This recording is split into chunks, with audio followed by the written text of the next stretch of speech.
Vatican II encouraged us more and more, work with the poor, get out to the margins of society. Church does not belong in the court, doesn't belong in the city. It belongs with the poor, the destitute, the abandoned, the throwaway people. That's where Christ is calling us to work. Now I'm working with women who have been trafficked, women and girls in Cambodia. I also work with girls who work in bars. And I have worked with women who work in prostitution. And I feel that they are, in a sense, some of the most marginalized people. Sometimes the contempt that's expressed towards them, the stigma on girls who have been trafficked is so unjust. So what we do is, and particularly my thing, is helping them with vocational training so they get skills, and then we help them find decent jobs and also get them primary education. So many girls who come to us have only like primary 2, and they're 16, 17 years of age, and you can't do anything with that now.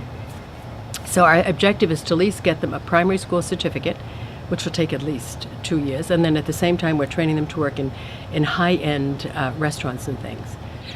And what I want to do is, I'm working with this Australian. He's a very successful restaurateur, and he has proved his track record in Cambodia and working specifically with women who have been victims of domestic violence or rape or trafficking. And I've worked with him in the past in one of the other shelters. So we want to we're setting up an NGO that will give higher levels of training to the girls so that they'll really be able to get a decent job. And at the same time, we want to get them a primary education. So they'll be studying at night to get a primary education, get their certificate, primary 6, then later they can go on, and at the same time get this higher level and work in one of the restaurants we'll set up. This man, Frank Woods, he's very, very good. Like in the past, he would go to the big hotels, 5-star, and say, I want to cook for your staff. And some days they'd rather haphazard. And so what he did is set up, and the women would go and cook for their staff. And sometimes they have 400 staff in these huge hotels. And he even won the contract for the U.S. Embassy and other places. So we want to set up something like that and get the girls a higher level of training. And my thing is, we have now got to stop the demand side of this equation. We have been working so much trying to keep the girls in school. We have scholarship programs to keep poor girls in school. We have these rehabilitation programs. But you're constantly chasing this. And it's getting actually worse. As countries in the developing world get more money, then the men feel entitled. Oh, we have men's clubs now. We go out, we drink, women, everything. And what happens is fuels the demand for trafficking, because no man, as they get older, wants their prostitutes to get older with them.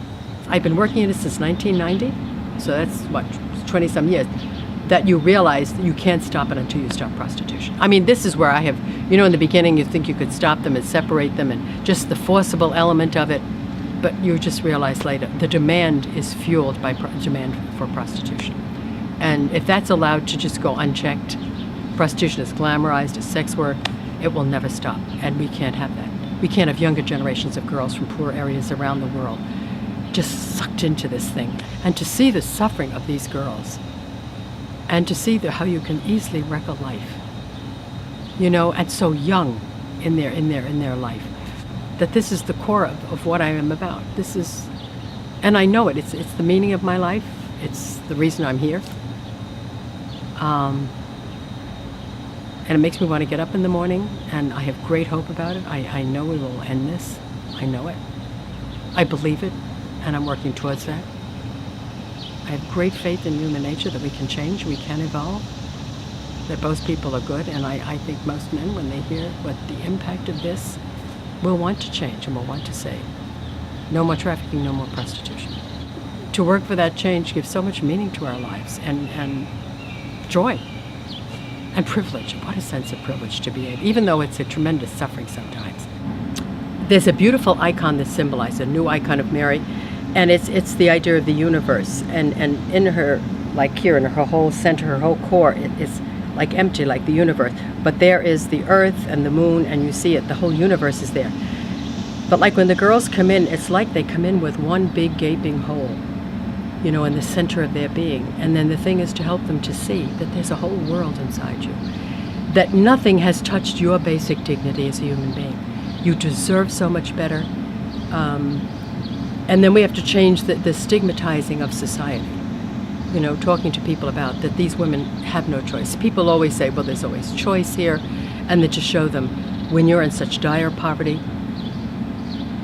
the obligation falls to you to help the family, or there's a family member sick and there's no way you can get money quickly to pay. There's no healthcare system whatsoever in Cambodia. So you have to go to a brother, you get initial money up front. So it's like a debt bondage, but you do it for your family. It's always this tremendous self-sacrifice, and it's not a choice. There's nothing else you can do.